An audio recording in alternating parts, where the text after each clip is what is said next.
So you might be wondering, what does that have to do with what we were already talking about? Well, it's a discussion of the approach to a political issue here. That was violence between two different activists, two different sides of a political issue.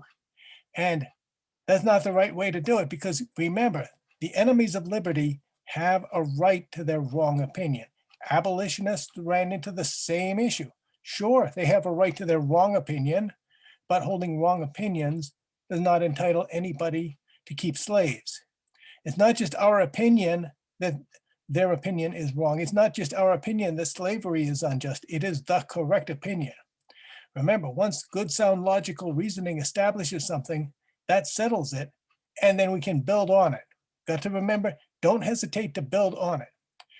We are vastly outnumbered, of course, by the ignorant masses and people who don't give a fire truck about the unalienable rights of somebody else. But it's also important to remember they also can see the obvious flaws in all of their absurd lines of reasoning and will go on with that. You can find the answers to all the ridiculous garbage that they vomit forth on my website, udadd.com. Stands for Underage Drinkers Against Drunk Driving. There is no such organization. It's only a website. And you can check out stopthemadness.org. That's madness with two D's, of course, MADD-ness. And you'll see a lot more material that you can use. But you got to remember, they can see the obvious flaws in their absurd lines of reasoning. They'll say, well, vast majority of people support this law. That's irrelevant. That's a logical fallacy called argumentum ad numerum. And they'll use a logical fallacy because good, sound, logical reasoning does not support their position. You will notice that they'll look at the absurd lines of reasoning. They'll use those because those are the only kind of reasoning that they can use.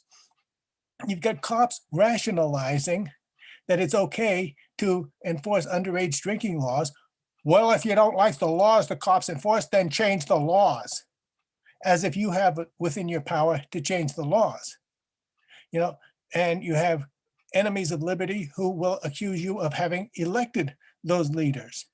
Well, you elected the people who make these laws. No, I didn't.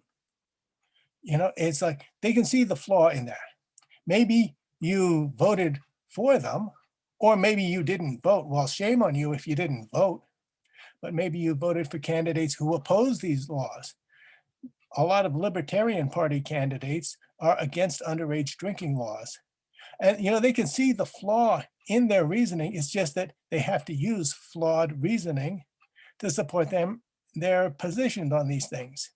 How can you change the laws when the crazy people won't shut off their crazy switch and they comprise the vast majority of voters? The vast majority of voters are no good, rotten into the core potholes who don't give a fire truck about your unalienable rights. They don't give a fire truck about right and wrong. They certainly don't want a serious crackdown on drunk driving because they would have to give up driving drunk themselves. This is the kind of no good degenerate punks that you're dealing with.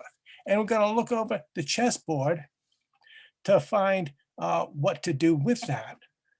But it's important to remember, as Daniel Webster said, there is nothing so powerful as truth, and often nothing so strange.